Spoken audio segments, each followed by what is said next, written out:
Mm. One of the things that I wanted to bring up in talking to bookkeepers and, reading the book and looking at all of this information, there's a lot of information here.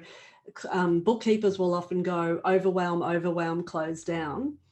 And when you say implement it to one client and you say lose your timesheets and have your KPIs. So all of that does not have to be in place from day one. So I'd like to give some comfort to the bookkeepers to say it's okay to fail, it's okay to do baby steps. How do you have that conversation with a bookkeeper or an accounting firm around, it's okay, you don't need to go from here to here straight away. It's a process.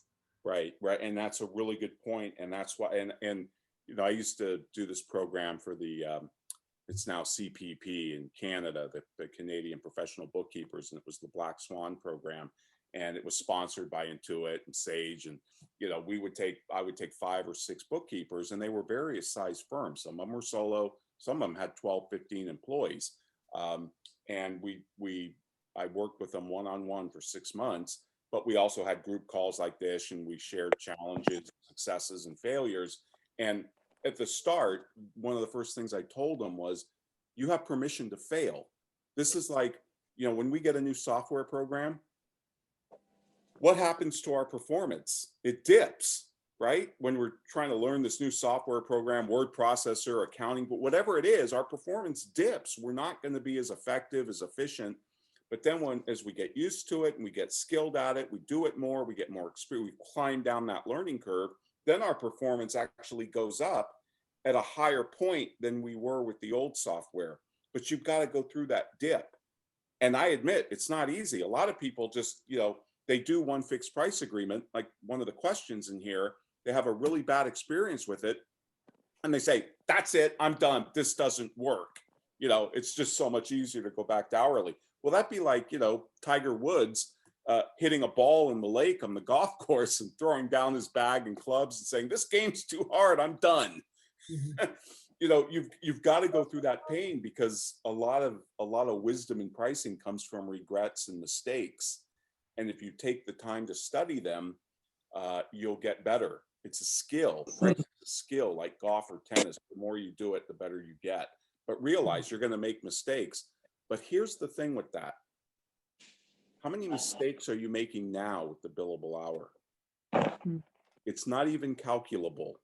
It's incalculable. There are so many mistakes that the billable hour has built into it systemically. At least with value pricing, when you make a mistake, you learn from it, if you do it right. Yeah. Yeah. And do it in stages. I'm imagining, like, don't throw the timesheets out straight away.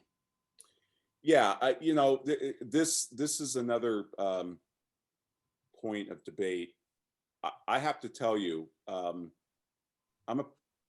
probably figure it out from the book, I'm pretty much a purist on this point.